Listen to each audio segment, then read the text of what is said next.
Hey guys, tonight we drift into a place that rarely makes it into bedtime stories. A place where the air feels still even before you notice how quiet it is.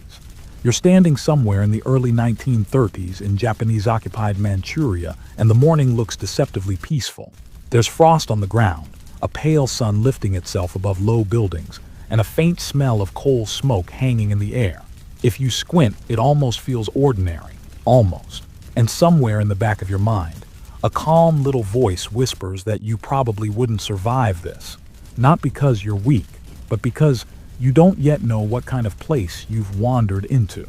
So before you get comfortable, take a moment to like the video and subscribe. But only if you genuinely enjoy what I do here. And while you're settling in, drop a comment telling me where you're listening from and what time it is there. Now, dim the lights, maybe turn on a fan for that soft background hum, and let's ease into tonight's journey together. You're here without a map, without a warning sign, and that's intentional. The complex in front of you doesn't announce itself as anything special. No dramatic banners, no skulls or lightning bolts, just low concrete buildings, fences that look more practical than threatening, and guards who stand around like this is just another dull assignment. If you didn't know better, you'd assume this was a factory or maybe a supply depot. That illusion is the first layer of protection. Ordinary is safer. Ordinary doesn't invite questions. You walk slowly, your boots crunching lightly over frozen dirt.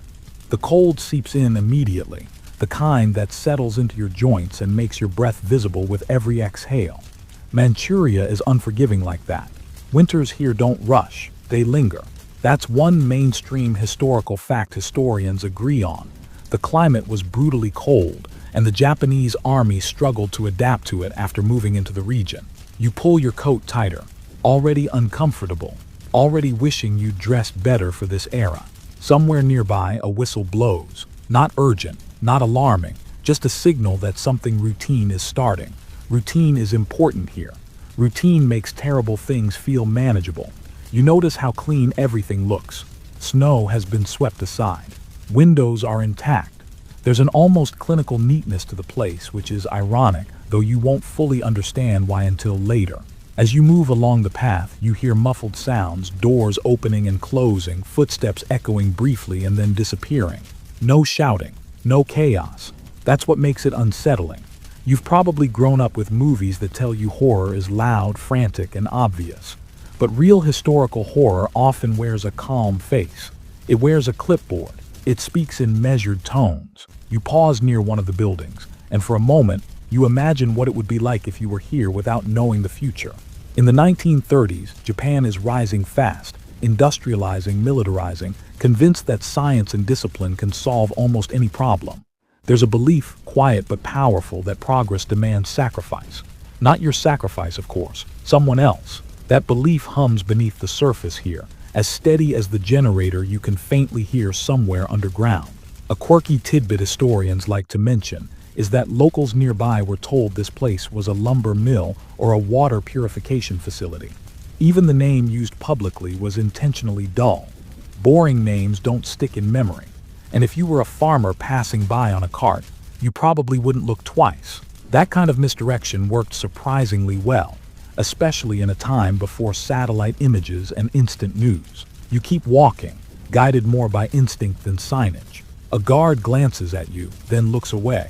You blend in because you don't stand out. That's another uncomfortable truth. Most systems like this don't require everyone to be cruel. They just require most people to follow instructions and mind their own business. You can feel how easy it would be to do the same. Somewhere inside one of these buildings, paperwork is being filed. Numbers are being written down carefully, neatly, as if precision alone can make things respectable. The Japanese army is meticulous about records.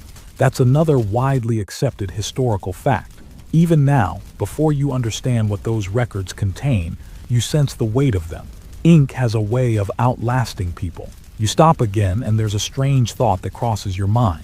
This place is too quiet for how important it's going to become. At its peak, Unit 731, though you don't hear that name spoken aloud here, will employ thousands of personnel. Doctors, technicians, guards, administrators.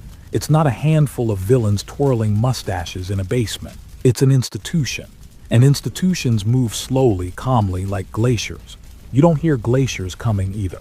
As you breathe in the cold air, your mind drifts just a little into that sleepy space where thoughts soften around the edges. You notice details instead of conclusions. The way frost patterns creep along a window frame, the rhythmic squeak of a door hinge that needs oil, the faint smell of disinfectant, sharp but not overpowering. These sensory fragments are easier to process than the larger truth waiting ahead. Historians still argue whether the people working here fully understood the long-term moral weight of what they were doing, or whether obedience and ambition narrowed their vision so much that consequences felt abstract. It's an argument that doesn't have a clean answer, and standing here, you can feel why. From the inside, systems rarely feel monstrous. They feel necessary, temporary, justified. You take one last look around this quiet morning scene. Birds flutter briefly from a rooftop, startled by nothing in particular. The sun climbs a little higher, glinting off wire fences in a way that almost looks pretty. If this were a postcard, you might even call it serene. And that's the final trick of this place. It doesn't look like the beginning of a nightmare. It looks like another cold day, another shift starting, another ordinary moment in history. You keep walking deeper into the compound, not rushing, letting the calm carry you forward, even as a distant sense of unease settles in your chest, light enough not to wake you fully, heavy enough that you won't forget it. You don't notice the purpose of this place right away because it doesn't announce itself. That's how most dangerous ideas work. They arrive dressed as solutions. As you move farther in, the reason for all this quiet organization begins to settle into your thoughts, not as a sudden realization, but as a slow, uncomfortable understanding. Unit 731 exists because fear has been given a laboratory, and ambition has been handed a uniform. You're living in an era where nations are obsessed with being prepared for the next war, especially wars that won't look like the last one. Japan, like many powers in the early 20th century, is watching the world closely. Chemical weapons have already made their ugly debut in World War I, and whispers about biological warfare float through military journals and closed-door meetings. Disease, after all, doesn't need tanks. It doesn't need airplanes. It only needs proximity. And you can't negotiate with a fever. As you walk past another building, you sense that this place isn't just about defense, no matter how often that word gets used. Officially, the research conducted here is framed as protective. How to keep soldiers healthy, how to prevent outbreaks, how to survive extreme environments. That's the language written in reports. That's the language that keeps consciences quiet at night. But behind that phrasing sits a darker motivation.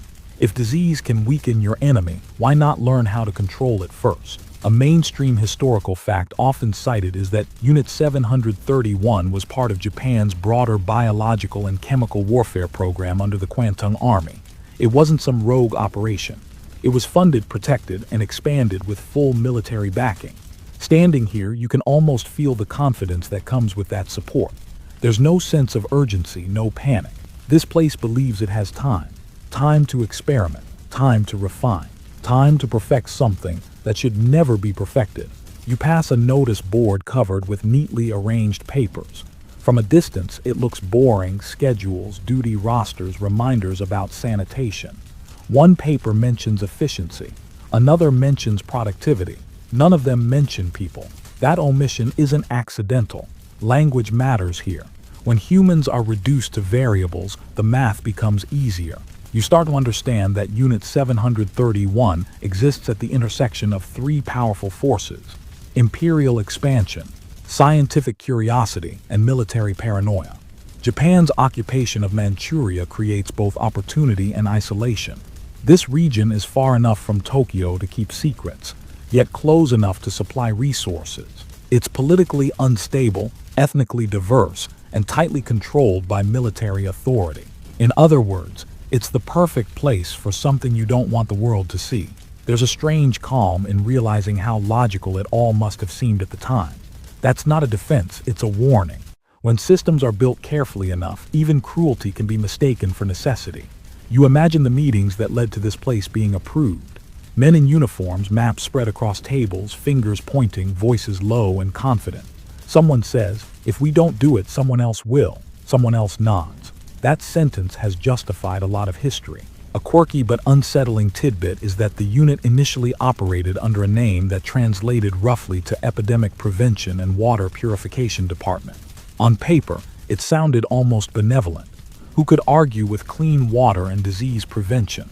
If you saw that label alone, you might even feel reassured. That blandness wasn't just camouflage, it was branding. It allowed people to talk about the unit without really talking about it. As you walk, you notice how many of the buildings are connected by enclosed corridors. Movement is controlled. Sightlines are limited. This isn't just about efficiency, it's about containment. Knowledge here is compartmentalized. One group studies one thing, another group studies something else. Few people see the whole picture. That fragmentation makes moral responsibility easier to dodge.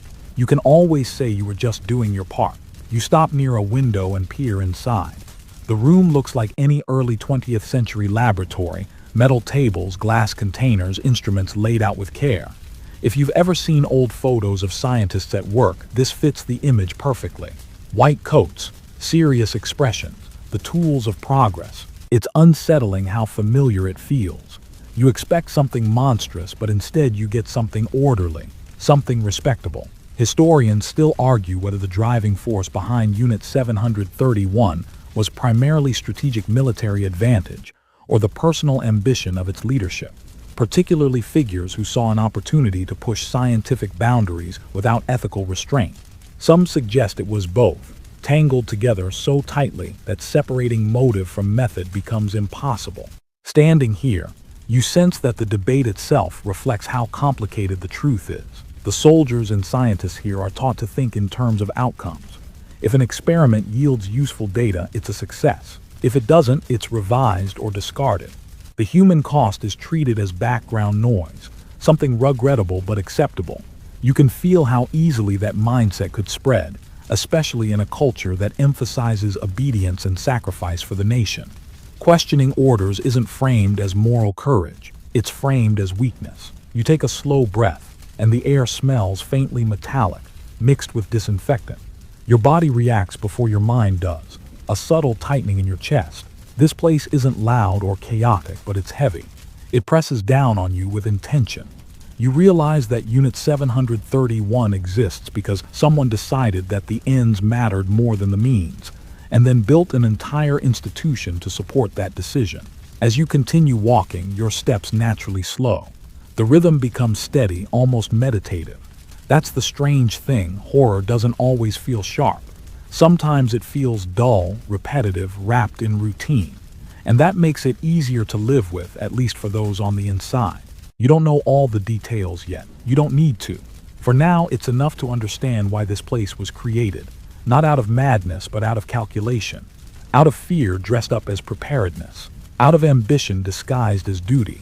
And as you move deeper into the compound, that realization settles in quietly, like frost forming on the inside of a window, slow and silent, but impossible to ignore. As you continue walking, something feels deliberately unremarkable about what surrounds you.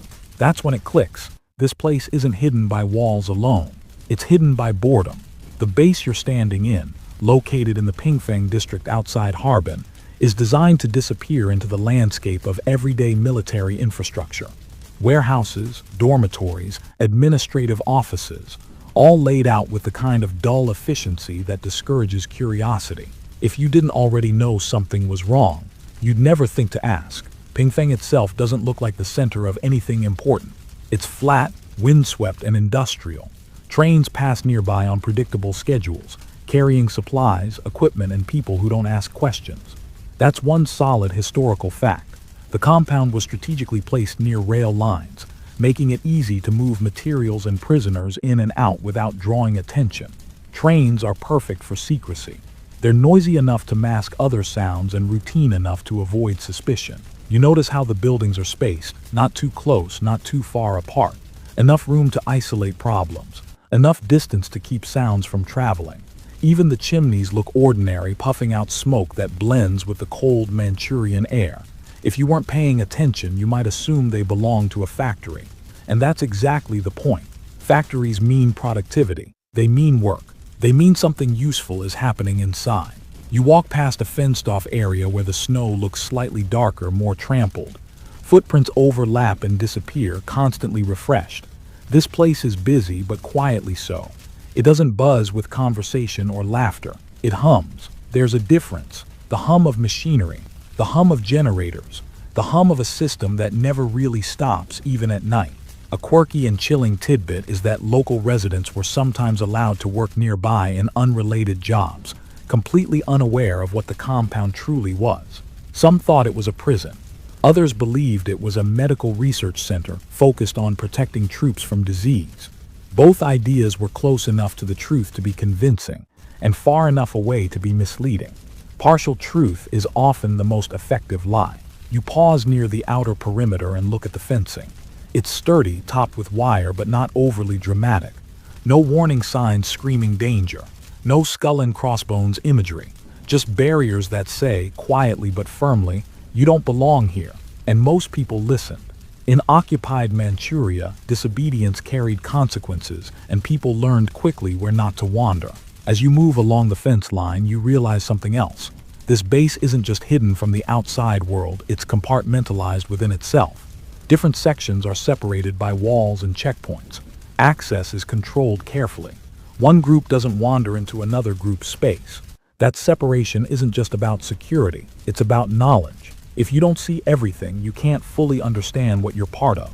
And if you don't fully understand, it's easier to sleep at night. Inside one of the administrative buildings, you imagine clerks hunched over desks, stamping forms, filing reports. Their workdays look boring, repetitive, and safe. That's intentional. Institutions like this need people who believe they're doing something mundane.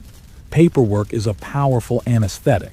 It turns actions into processes and people into entries. Historians still argue whether the physical layout of Unit 731 was intentionally designed to reduce moral reflection among its staff, or whether that effect was simply a byproduct of military efficiency. Either way, the result is the same.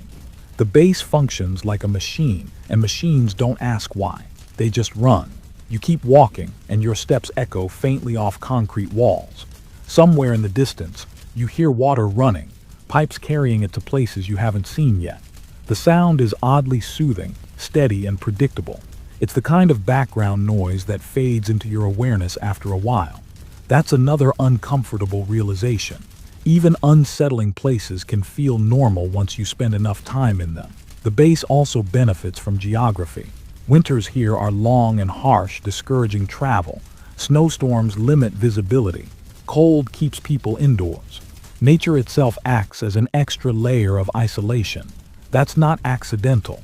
Harsh environments have always been useful for secrecy. It's harder to investigate what you can barely reach. You glance toward the horizon where the landscape stretches out in pale grays and whites. There's nothing dramatic about it. No mountains, no oceans, no landmarks that demand attention. Just space. Empty, quiet space. It's the kind of place where things can happen without witnesses. And once they happen, they're easy to deny. You imagine how this base looks from above, though no one in this era has satellites casually watching. From the air, it blends in. From the ground, it intimidates just enough. From the inside, it feels structured and purposeful. That balance is crucial. Too much secrecy raises suspicion. Too little invites interference. Pingfang sits right in that uncomfortable middle ground. As you pass another building, you notice a faint smell. Something chemical, something sharp, quickly masked by cold air. It's gone almost as soon as you register it. Your brain wants to ignore it to move on to something less troubling. That instinct to look away isn't a flaw, it's human, and places like this rely on it. You realize now that calling this a secret base is slightly misleading. Plenty of people know it exists. What they don't know is what truly happens inside. Secrecy isn't about invisibility, it's about misdirection. It's about controlling narratives, limiting perspectives, and keeping the most disturbing truths buried under layers of routine. You slow your pace again, letting the quiet stretch out. The compound feels endless, even though it's finite. Each building looks like the last, and that sameness dulls your sense of urgency. That's another trick. When nothing stands out, nothing feels alarming. As you move deeper inside Pingfang, the world outside seems farther away. Not physically, but mentally. The rules out there don't fully apply in here. This place operates on its own logic, its own priorities. And the longer you remain within its boundaries, the easier it becomes to accept that logic as normal. You don't stop walking. You don't run either. You just keep moving forward step by step through a base that was designed not to shock, not to provoke, but to quietly, efficiently erase itself from moral view. And in that erasure, it prepares the ground for everything that comes next. As you pass through another checkpoint, you begin to notice the people more than the buildings. They move with purpose, not haste. Boots polished, uniforms neat. Some wear military insignia, others white coats layered over their uniforms, the fabric stiff and freshly pressed. These are not madmen lurking in shadows. These are professionals, educated, trained, and deeply embedded in a system that tells them they are doing important work. You watch a group of doctors walk together, talking quietly. Their posture is confident, their gestures restrained. Many of them studied at respected universities in Japan, places where science was taught with pride and modernity. That's a mainstream historical fact. Unit 731 recruited highly educated medical professionals, some of the best in their fields at the time. They weren't outsiders to society, they were its success stories. The unsettling part is how normal they seem. One adjusts his glasses. Another yawns slightly, clearly undercaffeinated. Someone complains about the cold. These are ordinary human behaviors, and they clash sharply with the reputation this place will one day carry. You expect villains to look different. History rarely grants that comfort. As you walk alongside them for a moment, you sense how uniforms change the way people think. When you put on a uniform, you stop acting as an individual and start acting as a role. Doctor, officer, technician. Each role comes with expectations, boundaries, and most importantly, permission. Permission to do things you might hesitate to do as yourself. The scientists here aren't just wearing lab coats, they're wearing rank. That matters. Rank creates hierarchy, and hierarchy diffuses responsibility. Orders flow downward. Results flow upward. Moral weight gets lost somewhere in between. If something feels wrong, you're encouraged to trust the chain of command rather than your own instincts. A quieter detail you pick up on is how language is used among them. Terms are technical, precise, stripped of emotion. Subjects are referred to clinically, not personally. This isn't accidental. Medical training already encourages emotional distance, and military culture reinforces it. Together, they form a powerful buffer against empathy. You can feel how easy it would be to slip into that mindset if everyone around you speaks the same way. There's a strange pride in the air too. Japan in this era sees itself as catching up to, and even surpassing, Western powers in science and military strength. Unit 731 is framed internally as proof of that progress. A cutting-edge research unit, operating at the frontier of knowledge. That narrative is intoxicating. Being part of something advanced makes people overlook the cost. A quirky tidbit that sometimes surprises people is that some personnel reportedly brought their families to live nearby, believing their work was defensive and necessary. Children played not far from the compound. Life went on. That proximity between normal domestic life and hidden atrocity is one of the most disturbing aspects of the whole operation. It shows how thoroughly reality was compartmentalized. You step aside as a junior officer hurries past, clearly nervous, clutching a folder like it's a shield. He glances around, making sure no one important is watching. Rank anxiety is everywhere here. You get the sense that questioning superiors isn't just discouraged, it's dangerous. Careers, reputations, even safety depend on staying in line. Inside one of the buildings, you glimpse a lecture room. Rows of chairs. A chalkboard with diagrams sketched across it.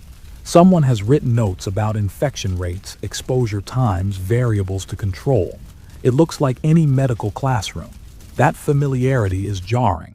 Education, something you associate with healing and progress, is being bent into a different shape here. Historians still argue whether the doctors involved saw themselves primarily as scientists pushing boundaries or as soldiers fulfilling orders. Some testimonies suggest a genuine belief that their work could save Japanese lives in future wars. Others point to ambition, the chance to conduct experiments that would be impossible under normal ethical constraints. Standing here, You can feel how both motivations might coexist without canceling each other out. You notice how younger staff members watch their seniors closely, mimicking their behavior, absorbing their attitudes. Culture is taught more by example than instruction. If respected figures treat something as acceptable, it becomes acceptable. Over time, lines shift. What once felt shocking becomes routine. What once required justification no longer needs it. The air inside feels warmer, heavy with the smell of chemicals and ink. Papers rustle softly. Pens scratch across pages. Somewhere, a typewriter clacks steadily, recording observations that will be filed away.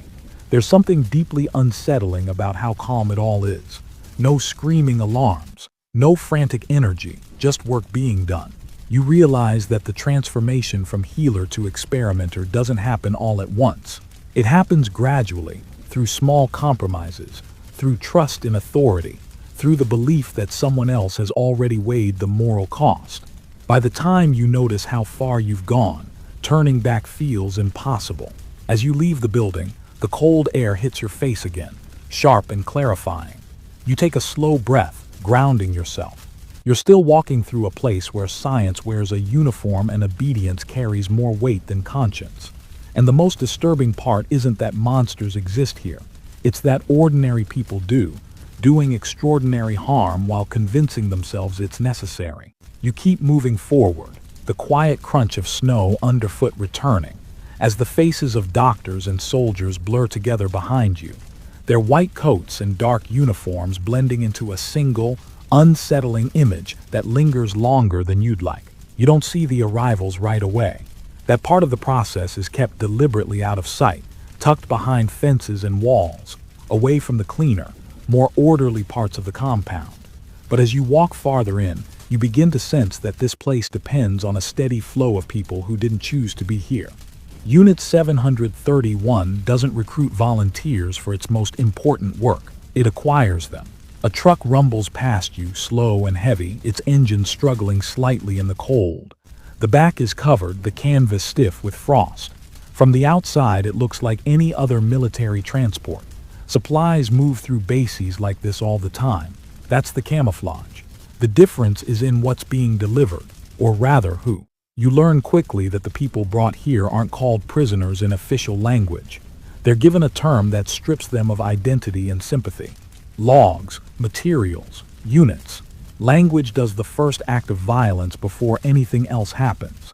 Once someone becomes a category instead of a person, their fate becomes easier to manage, easier to justify. A mainstream historical fact that's widely agreed upon is that most of those brought into Unit 731 were civilians from occupied territories.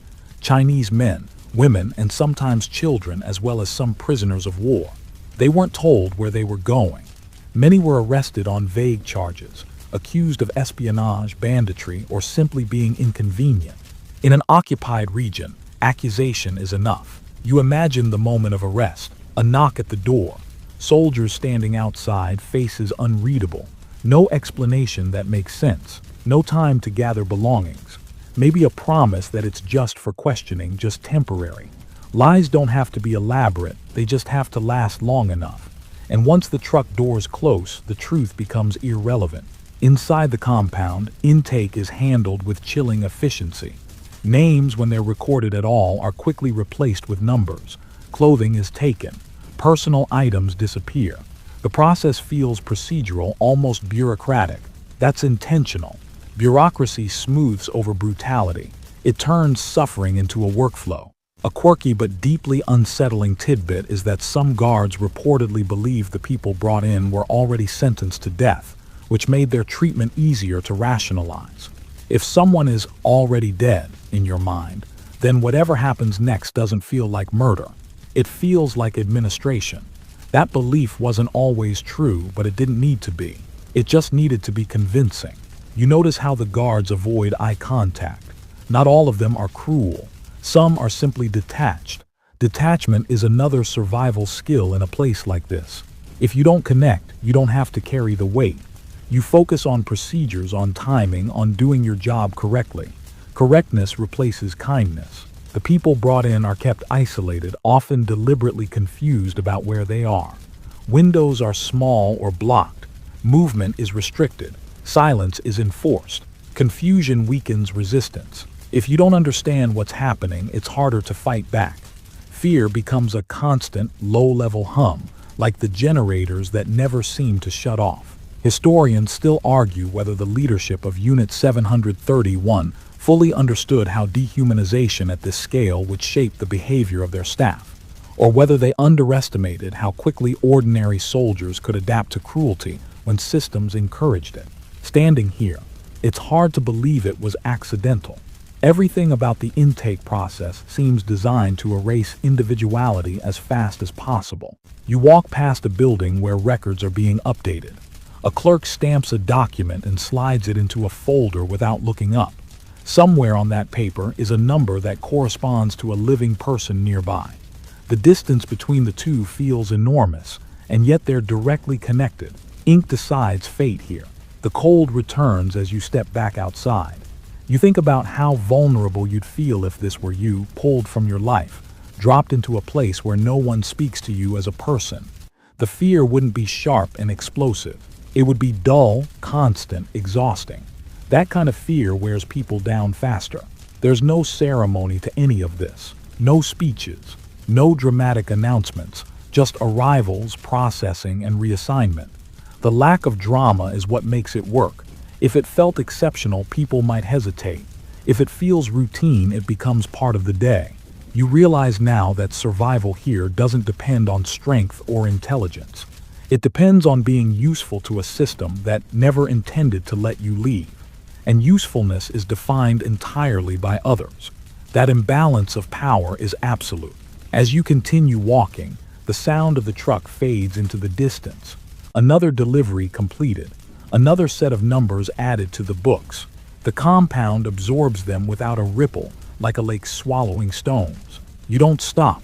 You don't look back for long. There's nothing to see that will make it better. The process will repeat tomorrow and the day after that, steady and efficient. And as you move deeper into the compound, the weight of that realization settles in quietly, pressing down not with shock, but with inevitable. Inside long enough, the days begin to blur together. That's true whether you're wearing a uniform or not. Unit 731 runs on routine, and routine has a numbing effect. It dulls sharp edges. It turns extraordinary cruelty into something that feels disturbingly like a regular workday. As you walk through the compound now, you begin to notice the rhythm of it all, the quiet order that keeps everything moving. Morning starts early. The cold wakes everyone before alarms do. You can almost feel it seeping through walls and blankets, forcing bodies upright. Staff gather, reports are exchanged, schedules reviewed. There's no dramatic tension in these moments. People sip tea. Someone complains about the weather again. Someone else jokes weakly about how winter never seems to end here. Life, in its most basic form, continues. You pass a mess hall where personnel eat simple meals. Rice, soup, preserved vegetables. Nothing luxurious, nothing memorable. That's another mainstream historical fact. Despite the nature of its work, Unit 731 operated like a standard military installation in many ways, with ordinary rations and strict discipline. The banality of it all is almost harder to process than outright brutality. Evil doesn't announce itself here. It eats breakfast and checks the time. Inside the living quarters, beds are neatly made. Personal items are sparse. Letters from home sit folded in drawers. Photos of family members are tucked away, rarely displayed openly. You sense an unspoken agreement among the staff. Keep your personal life separate. Don't mix worlds. It's easier that way. The more distance you maintain, the less you have to reconcile. As the day progresses, people move between buildings according to schedules posted on walls. Clipboards change hands. Keys jingle softly.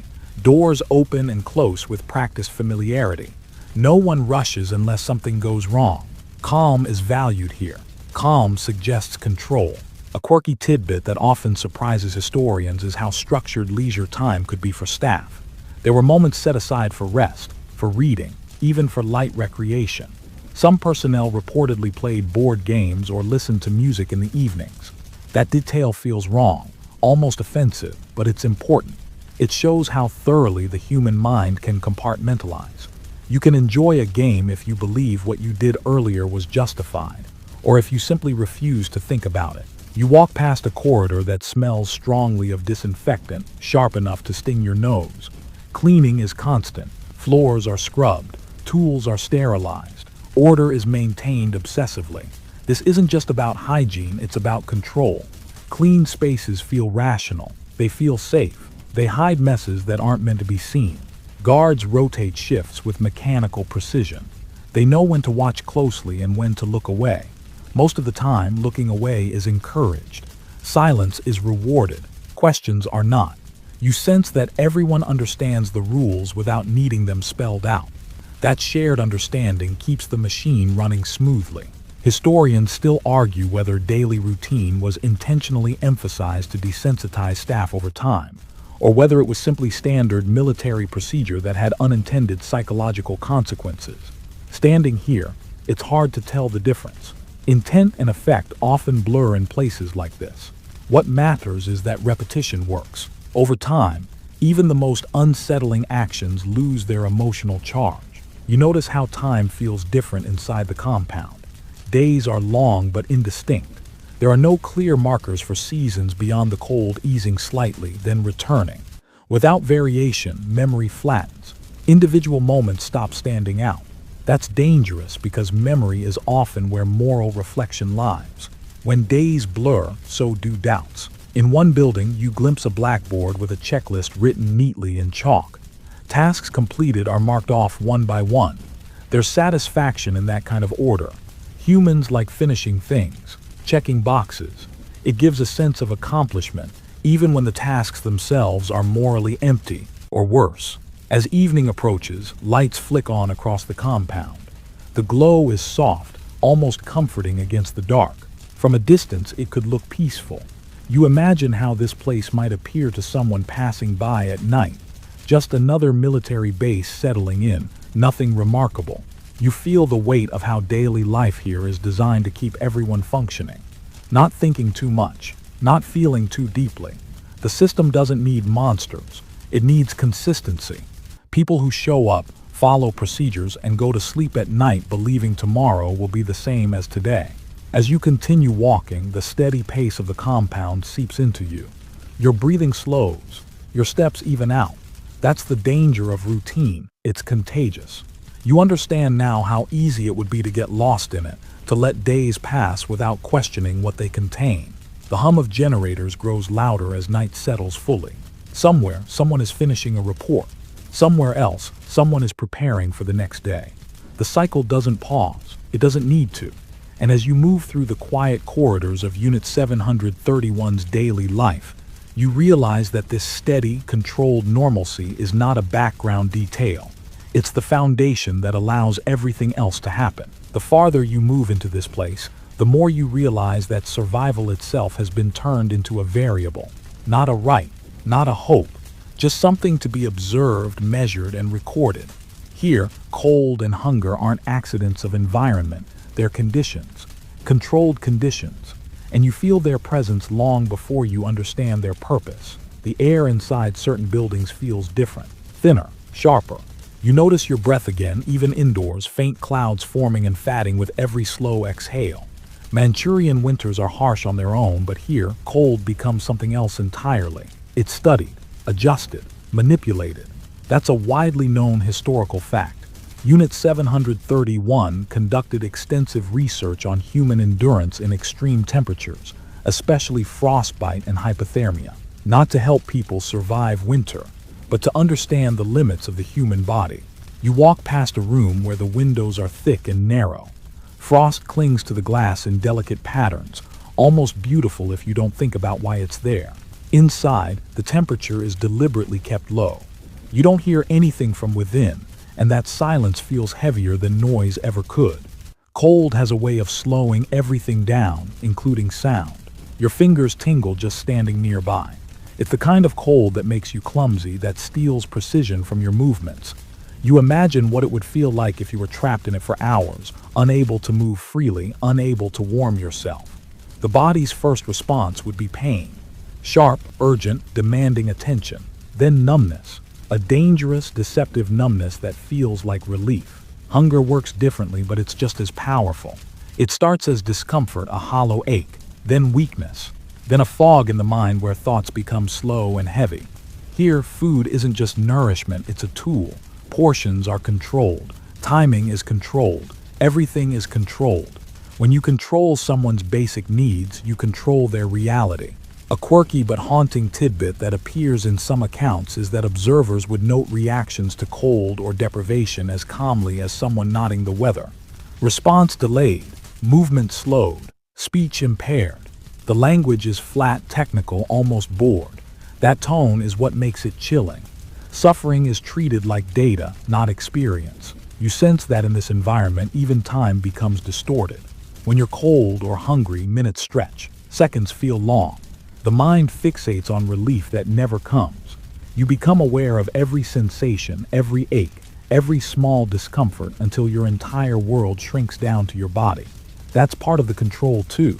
When someone is focused on surviving the next moment, they're not thinking about escape or resistance. Historians still argue whether these studies were driven more by battlefield strategy, preparing soldiers for harsh climates, or by scientific curiosity untethered from ethics. Some point out that Japan's campaigns in northern China and the Soviet border regions made cold weather survival a real military concern. Others argue that the methods used went far beyond any practical necessity. Standing here, you feel how that line disappears once limits are removed. You walk down another corridor and the air grows warmer again. The contrast is jarring. Your body relaxes slightly even though your mind doesn't. That contrast is intentional. It makes the cold rooms feel more extreme. It heightens the effect. Everything here is about amplification, of sensation, of fear, of dependency. Hunger and cold also create compliance. When you're deprived, you cling to small mercies, a warmer blanket, a slightly larger portion, a few extra minutes of rest. Those small things start to feel enormous. Gratitude replaces resistance. That psychological shift is subtle but powerful. It turns survival into cooperation. You think about how fragile the human body really is, how quickly strength fades without fuel, how fast clarity disappears without warmth. In modern life, these are inconveniences. Here, they're weapons, invisible ones. No blood, no noise, just systems quietly breaking down from the inside. You pause near a door and feel a faint vibration through the floor. Machinery running somewhere below, pumps, generators, systems designed to keep everything else functioning. The building itself feels alive, breathing cold and warmth in measured cycles. It's like a body of its own, feeding off the people inside it. As you stand there, your thoughts slow just a little. The steady hum, the repetitive environment, the muted light, it all creates a strange calm. Even horror can feel hypnotic when it's predictable. That's another danger. You can adapt to almost anything if it becomes routine. You take a slow breath and step away from the coldest part of the corridor. Your body relaxes again, but the memory of that cold lingers. You realize that here, suffering isn't always loud or visible. Sometimes it's quiet, methodical, wrapped in observation and record-keeping. And as you continue walking deeper into the compound, you carry that understanding with you, that in this place, even the most basic elements of life, like warmth and food, have been transformed into instruments. Not for care, not for protection, but for knowledge stripped of mercy. As you move on, you begin to sense that the real focus of this place isn't just the body, it's what moves between bodies. Invisible things, microscopic things, things you can't hear or see, but that can quietly reshape history. This is where Unit 731's attention sharpens, where fear becomes almost abstract, and where war is imagined without front lines. You walk past rooms filled with glassware, flasks catching the light in dull reflections. Liquids sit still inside them, unremarkable at first glance. There are no warning labels that would mean much to you, no dramatic symbols, just careful storage and careful handling. Disease doesn't need spectacle. It works best when it goes unnoticed. A mainstream historical fact is that Unit 731 was heavily involved in researching infectious diseases with potential military application, including plague, cholera, and typhoid. These weren't studied in the abstract. They were treated as tools, weapons that could slip past defenses, spread quietly and weakened populations before an army ever arrived. From a strategic perspective, it must have seemed efficient. From a human one, it was catastrophic. You notice how methodical everything feels. Temperatures are logged, conditions are adjusted, observations are written down in neat handwriting. This isn't chaos, it's controlled experimentation. That's what makes it so unsettling. There's no rage driving it, no panic. Just calm curiosity paired with military urgency. As you walk, you catch fragments of conversation, technical terms, references to incubation periods, discussions about effectiveness. The tone is detached, almost academic. If you didn't know the context, you might assume these were ordinary researchers discussing lab results. That separation between subject matter and tone is deliberate. Emotion complicates efficiency. A quirky and disturbing tidbit historians sometimes mention is that insects were studied intensely here, especially as potential carriers. Fleas, in particular, drew attention because of their role in spreading disease. The idea of turning something so small into a weapon shows how far thinking had shifted. War no longer needed explosions. It could arrive quietly, riding on something you never notice until it was too late. You realize that disease has a psychological power beyond its physical effects. It creates fear, uncertainty, and mistrust. You don't know who's infected. You don't know when symptoms will appear. That unpredictability makes it terrifying. And fear, as every military planner knows, can be just as effective as force. Historians still argue whether the leadership of Unit 731 truly believed these weapons would be decisive in war, or whether the research was driven by an exaggerated fear of enemy capabilities. Some suggest a kind of arms race mentality. If others might develop biological weapons, then Japan had to stay ahead. Others argue that the scale and intensity of the research suggests something more obsessive. Standing here, you can feel how paranoia and ambition might feed each other endlessly. You pass a locked door, guarded more carefully than others. Whatever's inside isn't meant for casual access. Security increases around knowledge that carries the most power. Information here is dangerous. It can't be allowed to leak. That secrecy adds another layer of pressure on those involved. When knowledge feels forbidden, it also feels important. The air smells faintly medicinal, mixed with something earthy you can't quite place. You don't linger on it. Your mind drifts instead, lulled by the steady hum of equipment. It's easy to forget for a moment what's actually being discussed. That's the danger of abstraction. When consequences are distant or invisible, actions feel lighter. You think about how different this kind of warfare is from what most people imagine. No battles, no flags, no clear beginning or end, just spread, waiting, uncertainty. It's a strategy built on patience and denial, and patience is something institutions have plenty of. As you continue walking, you realize that this focus on invisible weapons fits perfectly with the overall design of Unit 731. Everything here avoids attention. Everything operates quietly. From the outside, nothing seems to happen. From the inside, calculations are being made that could affect thousands, even millions of lives. Your steps slow again naturally. The mood here feels heavier, more focused. You're closer now to the heart of why this place existed, not just to test limits, but to redefine what war could look like. Not loud, not heroic, just effective. And as you move past the laboratories where invisible enemies are studied with clinical interest, you feel a chill that has nothing to do with temperature. It's the realization that the most dangerous weapons here don't explode or burn. They wait, they spread, and once released, they don't recognize uniforms, borders, or intentions. By now, you can feel how the logic of this place tightens around everything it touches. Data comes first, outcomes come second. Humanity trails somewhere far behind, barely visible in the rearview mirror. As you move through another administrative corridor, you notice stacks of files arranged with obsessive care. Labels are precise, dates are aligned. Nothing here is accidental. Order is the language Unit 731 speaks most fluently. You pause near a desk where someone has left a ledger open.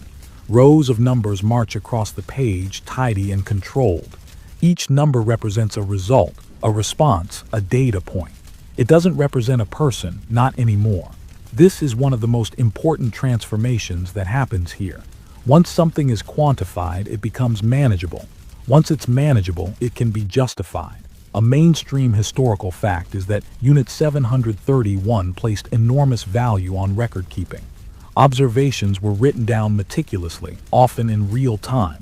Precision mattered. Repeatability mattered. In a twisted way, the work here followed rigorous scientific standards.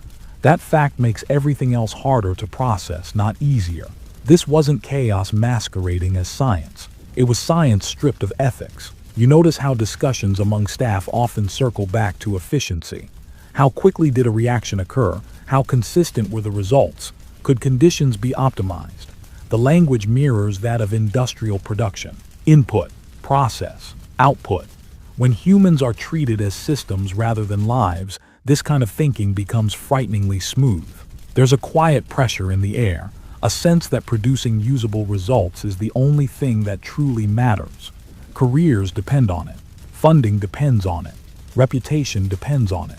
In environments like this, moral hesitation isn't just discouraged, it's seen as incompetence. If you slow things down by questioning them, you risk being labeled unreliable. A quirky but telling tidbit appears in some post-war accounts. Certain staff reportedly felt pride not in what they were studying, but in how clean their data was. Minimal variables, clear patterns, reliable outcomes. That kind of pride sounds harmless until you remember what it's built on. The system rewards clarity, not compassion. You walk past a room where charts are pinned to the wall. Lines rise and fall. Someone has circled a section in red pencil, marking something significant. There's a sense of achievement there, almost excitement. Discovery has always been intoxicating. It's one of the reasons science advances so quickly. But discovery without restraint becomes something else entirely.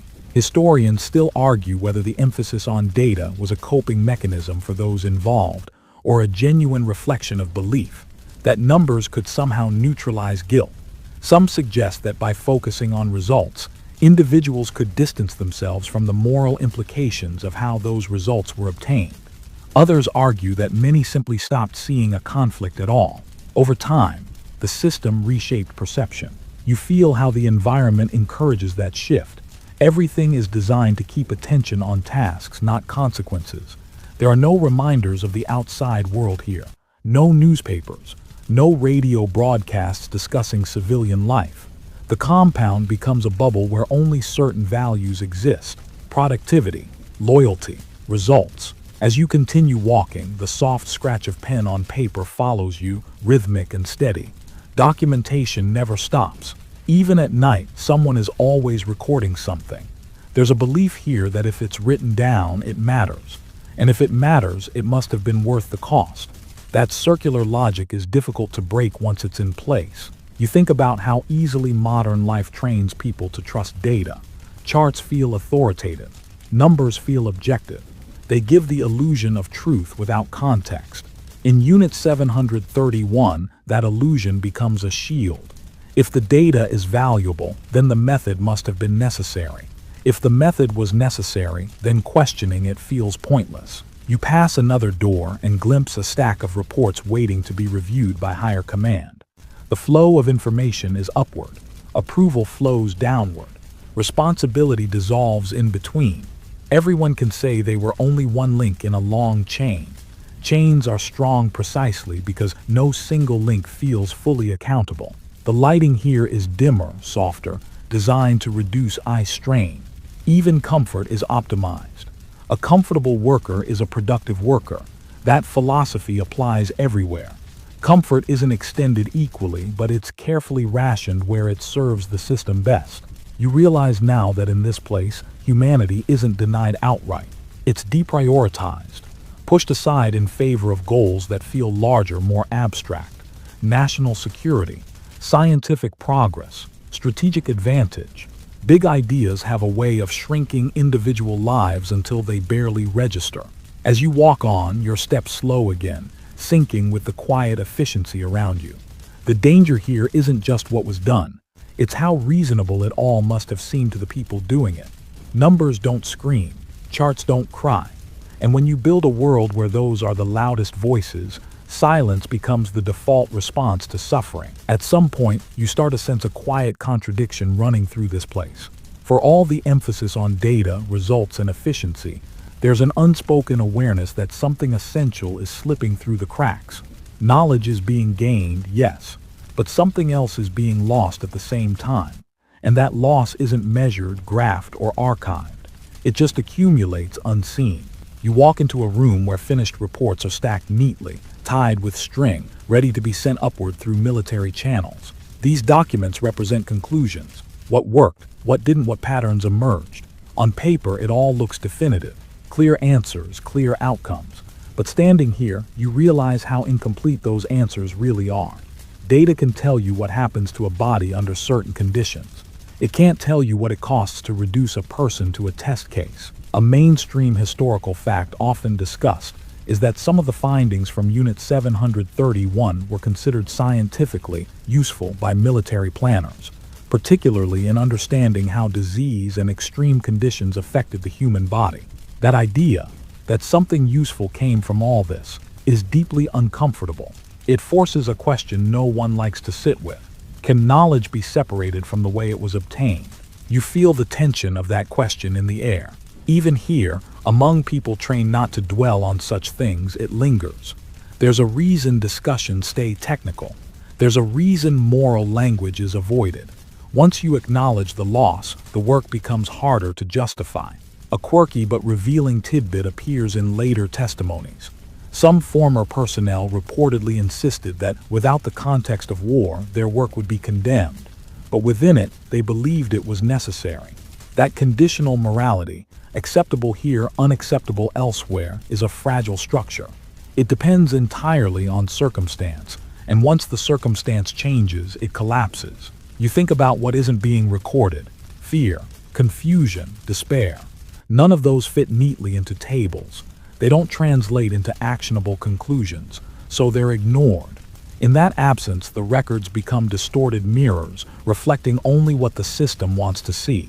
Historians still argue whether the scientific output of Unit 731 was ever as valuable as its leaders claimed. Some suggest that the extreme conditions and lack of ethical oversight may have compromised the quality of the data itself. Others argue that even if the data were reliable, its use tainted it beyond redemption. The debate isn't just academic, it's moral, and it has no comfortable resolution. You walk past a chalkboard where someone has written a summary of findings, then erased part of it, leaving faint ghost lines behind. That half-erased text feels symbolic. What's remembered, what's forgotten, and what's deliberately removed all blend together here. History, like chalk, is easy to alter while it's still fresh. There's also loss on the other side, the loss of restraint, of empathy, of boundaries that once seemed obvious. You sense that prolonged exposure to this environment reshapes people in ways they don't immediately notice. Small justifications pile up, doubts are postponed. Eventually, questioning feels unnecessary, even disruptive. You pass by a window and see the sky darkening outside. Evening settles over the compound again, familiar and predictable. Another day of work nearly complete. From the inside, it probably feels productive. From the outside, if anyone were watching, it would look uneventful. That disconnect is part of the tragedy. So much harm can happen without spectacle. As you continue walking, you understand that what was learned here can't be cleanly separated from what was lost. The knowledge came bundled with silence, erased identities, and broken moral frameworks. Even if the data survives, something essential doesn't, and that absence leaves a mark, not just on history, but on how future generations grapple with the idea of progress itself. Your pace slows, thoughts drifting, edges softening slightly as the steady quiet of the compound wraps around you again. The contradiction remains unresolved, hanging in the air like unfinished business. And maybe that's the point. Some histories aren't meant to offer closure, only understanding. The feeling shifts as you move through the compound now, subtle but unmistakable. There's tension in the air that wasn't there before. Not panic, nothing so dramatic, but a tightening, like people are listening more carefully to distant sounds. The war beyond these fences is no longer an abstract concept. It's getting closer. And with that closeness comes a dangerous question. What happens to secrets when defeat becomes possible? You notice small changes first. Fewer casual conversations. Doors closed more often. Papers moved more quickly from desks into folders, from folders into locked cabinets. The routines continue, but they feel sharper, more deliberate. Time suddenly matters in a way it didn't before. That's a mainstream historical fact. By the final years of the war, Unit 731 intensified its secrecy as Japan's military position weakened. You walk past a group of officers speaking in low voices. Maps are folded and unfolded again, as if staring at them might change the outcome. Words like evacuation and relocation float briefly into your awareness before disappearing. No one explains anything fully. Uncertainty trickles downward through the ranks, and uncertainty breeds fear. There's a growing awareness that this place, so carefully hidden for so long, might not stay hidden forever. If enemy forces arrive, if the war is lost, the evidence here could become a liability, not just politically, but personally. Careers, reputations, and lives hang in the balance. The work that once felt protected by authority now feels exposed. A quirky but chilling tidbit from historical accounts is that contingency plans included destroying facilities and eliminating anything, or anyone, that could reveal details of the operation. The idea of erasure becomes literal. You can feel how the logic of secrecy reaches its final stage. If something can't be controlled, it must be removed. You notice smoke rising more frequently from certain buildings. Not the steady, everyday kind, but heavier plumes, irregular and purposeful. Documents are being burned. Equipment is dismantled. Records that once seemed so important are suddenly treated as dangerous clutter. The shift is striking. Data that justified everything is now a threat. Historians still argue whether the destruction of evidence was centrally ordered or driven by individual commanders acting out of fear. Some suggest a coordinated effort. Others describe chaos and improvisation as the reality of collapse set in. Standing here, you sense both forces at work, plans made in advance, and panic filling in the gaps. The compound feels smaller now, more claustrophobic.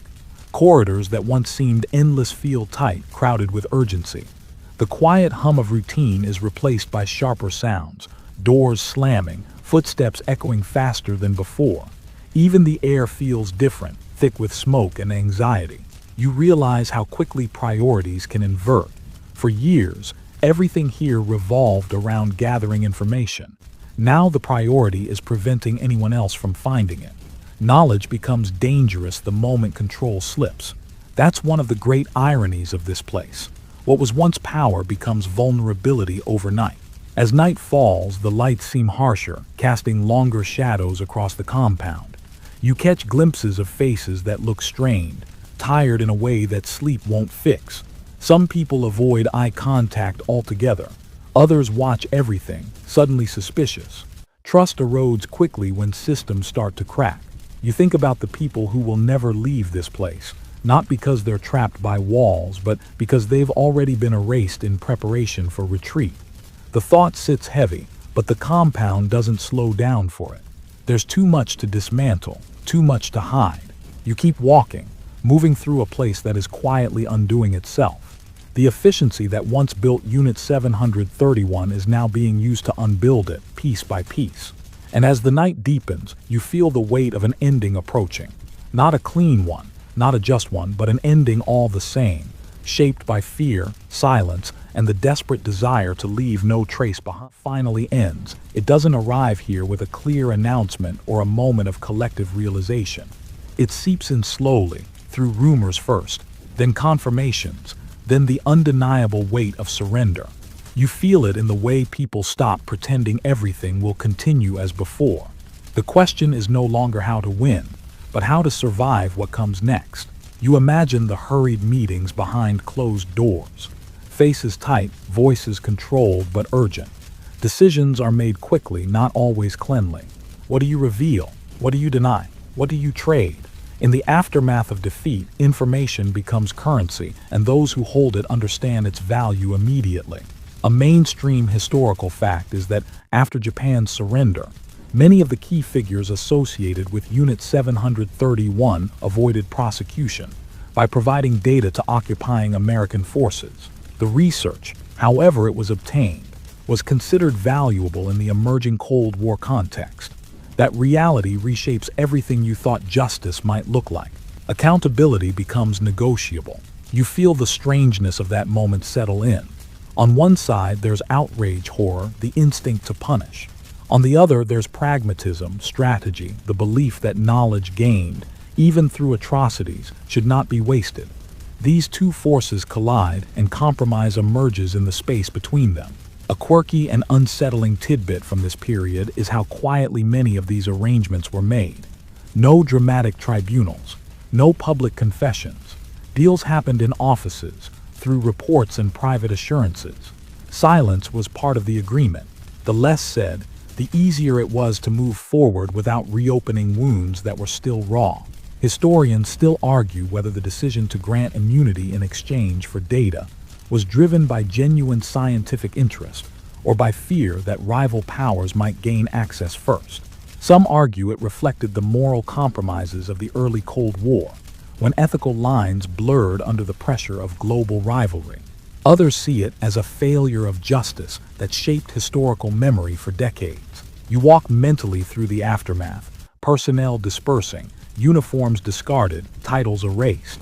Some return to civilian life. Some resume medical careers. Their pasts don't always follow them. That's another uncomfortable truth. History doesn't distribute consequences evenly. Many people live long lives after participating in systems that caused immense harm. The compound itself doesn't vanish overnight. Buildings stand empty. Equipment lies abandoned. Nature begins the slow work of reclaiming space. Grass pushes through cracks. Rust creeps across metal. From the outside, it might look like neglect. From the inside, it's erasure by attrition. You sense how difficult it is for societies to confront things like this openly. Trials force narratives. Narratives demand responsibility. Responsibility demands reckoning. And reckoning is painful, especially when it implicates institutions rather than individuals. It's easier sometimes to let silence settle in. As you move through this phase of the story, your thoughts slow, heavy with contradiction. Knowledge survives, justice fragments, memory becomes uneven. The war ends, but the moral questions don't. They just lose their urgency in a world eager to rebuild. You keep walking, carrying that weight with you, understanding now that endings in history are rarely neat. They're negotiated, compromised, shaped by power and fear. And as this chapter closes, what remains isn't resolution, but a quiet unease, one that lingers long after the fighting stops. What follows isn't a clean reckoning, but a long, uneven silence that stretches across decades. You feel it now as you step away from the immediate aftermath and into the strange space where history should speak clearly, but doesn't. Unit 731 doesn't disappear from existence, but it slips into the margins, mentioned quietly, argued over carefully, and often avoided altogether. You notice how narratives fracture depending on who's telling the story. In some places, the focus is on wartime suffering in general, folded into broader accounts of conflict. In others, Unit 731 is treated as an uncomfortable footnote, too disturbing, too politically inconvenient to confront head-on. That unevenness becomes part of the legacy itself. A mainstream historical fact is that for many years after the war, information about Unit 731 remained limited in public discourse, especially outside East Asia. Documents were classified. Testimonies were scattered. Survivors' voices struggled to gain international attention. History, in this case, wasn't erased, it was muffled. You sense how debate fills the vacuum left by silence. Scholars, journalists, and activists begin piecing together fragments, documents here, interviews there. Each new revelation feels like pulling on a loose thread. The picture grows clearer but never complete. Gaps remain, and those gaps invite argument. A quirky but telling tidbit is that some early post-war textbooks in Japan barely mentioned the unit at all, while others framed it in vague, indirect language. Euphemisms softened reality. Passive voice replaced agency. Things happened rather than being done. Language once again shaped memory just as it had shaped action. Historians still argue whether this prolonged ambiguity was the result of deliberate suppression or a more complex mix of political pressure, national trauma, and reluctance to reopen wounds. Some point to government resistance. Others emphasize societal exhaustion after years of war.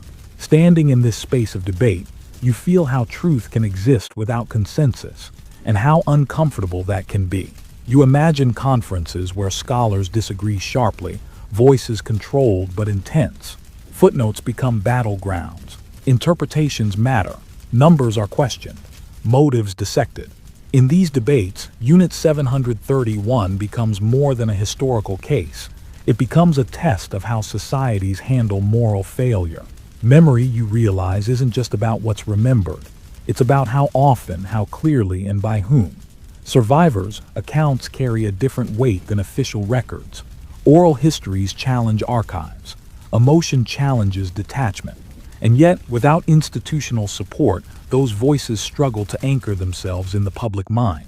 You walk through this fog of remembrance and omission, feeling the tension between knowing and acknowledging.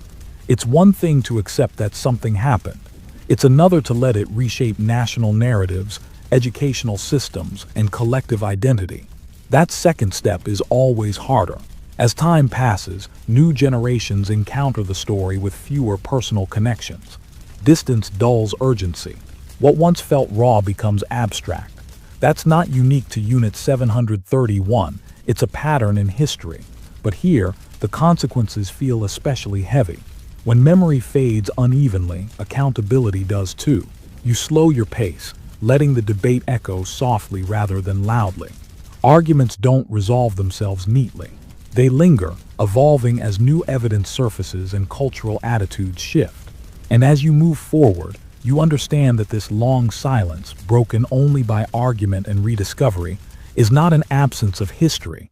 It's part of the history itself. You start to notice something else now, something quieter than debate but just as powerful, the absence of places to stand and remember. As you move through the later years, long after the compound has emptied and the arguments have settled into academic circles, you realize how little of this history is marked in the physical world. There are no grand monuments here, no universally recognized sites where people gather in silence. Memory, in this case, floats rather than anchors. You imagine returning to the land where the compound once stood. The buildings are gone or repurposed. Roads cut through spaces that once held secrets.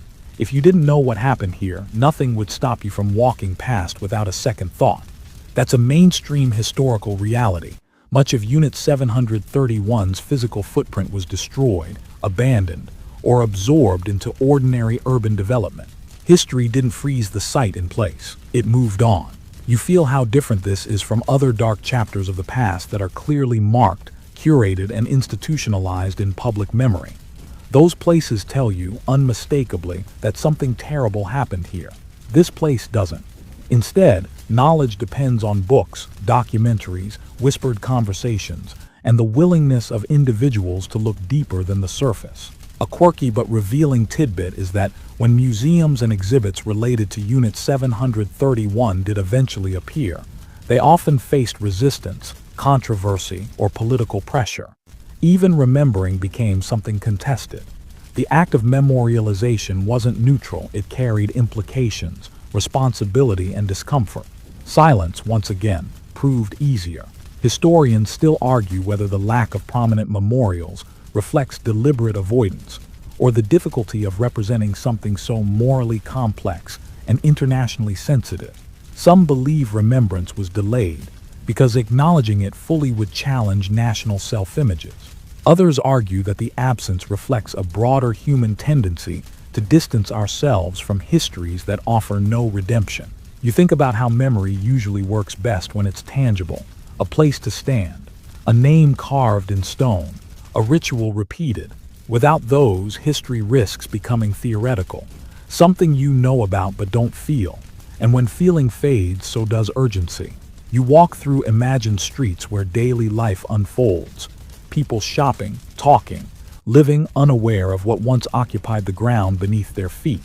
That layering of past and present feels unsettling, not because it's wrong to move on, but because forgetting can happen so easily when there's nothing to remind you to pause. There's also the question of whose memory gets preserved. National memory, institutional memory, personal memory. Survivors carry stories in their bodies and voices, but those stories age along with them. When they're gone, what remains depends on structures built by others. Without effort, absence fills the space. You realize now that remembering isn't passive. It's an action. It requires choices: what to teach, what to mark, what to confront publicly. And those choices are shaped by power, politics, and comfort. Unit 731 sits at the intersection of all three, which is why its memory feels fragmented rather than solid. As you continue forward, your thoughts slow, becoming softer, less sharp. The question isn't just why this history was hidden, but why remembering it still feels difficult. The answer isn't simple. It rarely is. Memory asks something of us: attention, discomfort, humility, and not everyone is willing to give that. You take a quiet mental step back and let the absence speak for itself. Empty spaces, unmarked ground, stories that must be sought rather than stumbled upon. This is how some histories survive, not loudly but precariously, balanced on the willingness of each generation to keep looking even when nothing obvious tells them to. You walk back into the night carrying everything you've absorbed, not as sharp images anymore, but as a low, steady weight. By now, the details blur slightly, edges softened by time and distance, yet the unease remains. It's not loud. It doesn't demand anything from you. It just follows quietly like a shadow that stretches longer the further you move away. You notice how history does this sometimes. It doesn't end with a lesson neatly spelled out. Instead, it leaves you with questions that never fully settle. Unit 731 doesn't offer closure in the traditional sense. There's no moment where balance is restored or moral order snaps back into place. What exists instead is an awareness, one that lingers long after the facts fade. A mainstream historical fact that remains unavoidable is that Unit 731 stands today as one of the clearest examples of how scientific ambition, when stripped of ethics, can be bent into something deeply destructive. It's studied not only as a wartime atrocity, but as a cautionary case in medical ethics courses around the world. Long after the war, its shadow still shapes how research boundaries are discussed. You think about how ordinary many of the people involved once seemed: trained professionals, daily routines, paperwork, procedures. That ordinariness is unsettling in its own way. It suggests that the line between normal and unthinkable isn't always dramatic. Sometimes it's crossed in small, quiet steps, each one justified by context, authority, or fear. A strange, almost unsettling tidbit is that for years, rumors about Unit 731 sounded so extreme that some listeners initially dismissed them as exaggerations or propaganda. The truth, when it surfaced more clearly, felt almost unreal, not because it was fictional, but because it challenged assumptions about what people believed possible. This belief became a defense mechanism. Historians still argue whether Unit 731 should be framed primarily as a uniquely extreme case, or as part of a broader pattern seen in multiple nations during total war. Some stress its singular scale and secrecy. Others warn against treating it as an exception, arguing that doing so makes it easier to ignore warning signs elsewhere. The debate itself is part of the legacy. As you move forward, you sense your own thoughts slowing, becoming less analytical and more reflective. This isn't about memorizing names or dates anymore. It's about recognizing how systems, once set in motion, can override individual conscience, how language can sanitize harm, how silence can stretch across generations without anyone explicitly choosing it. You feel the night settle around you now. The story no longer pushes forward. It rests. What stays with you isn't shock, but something quieter, an understanding that history doesn't stay in the past. It influences rules, ethics, and boundaries that shape the present, even when most people never think about where those rules came from. You take one last look back, not to relive the details, but to acknowledge them. Remembering doesn't mean dwelling. It simply means not pretending something never existed. And with that recognition, you let the narrative loosen its grip, allowing your mind to drift away from sharp edges and into softer thoughts. The path ahead is darker now, but calmer too. The story recedes, leaving space for rest, for distance, for sleep. Now everything begins to slow. Your breathing evens out without you trying. Each inhale stretching just a little longer than the last. Each exhale gently releasing the weight you've been carrying. The images you held so clearly before start to blur, like ink dissolving in water, losing their edges, losing their urgency. You're no longer walking anywhere in particular. You're simply resting in the quiet space after a long story where nothing new is being asked of you. The night feels wider here, softer, safe. The past stays where it belongs, no longer pressing forward, no longer demanding attention. Thoughts drift by without grabbing hold. Half-formed ideas, faint echoes, then nothing at all. The steady hum in the background may be a fan or the distant sound of air moving.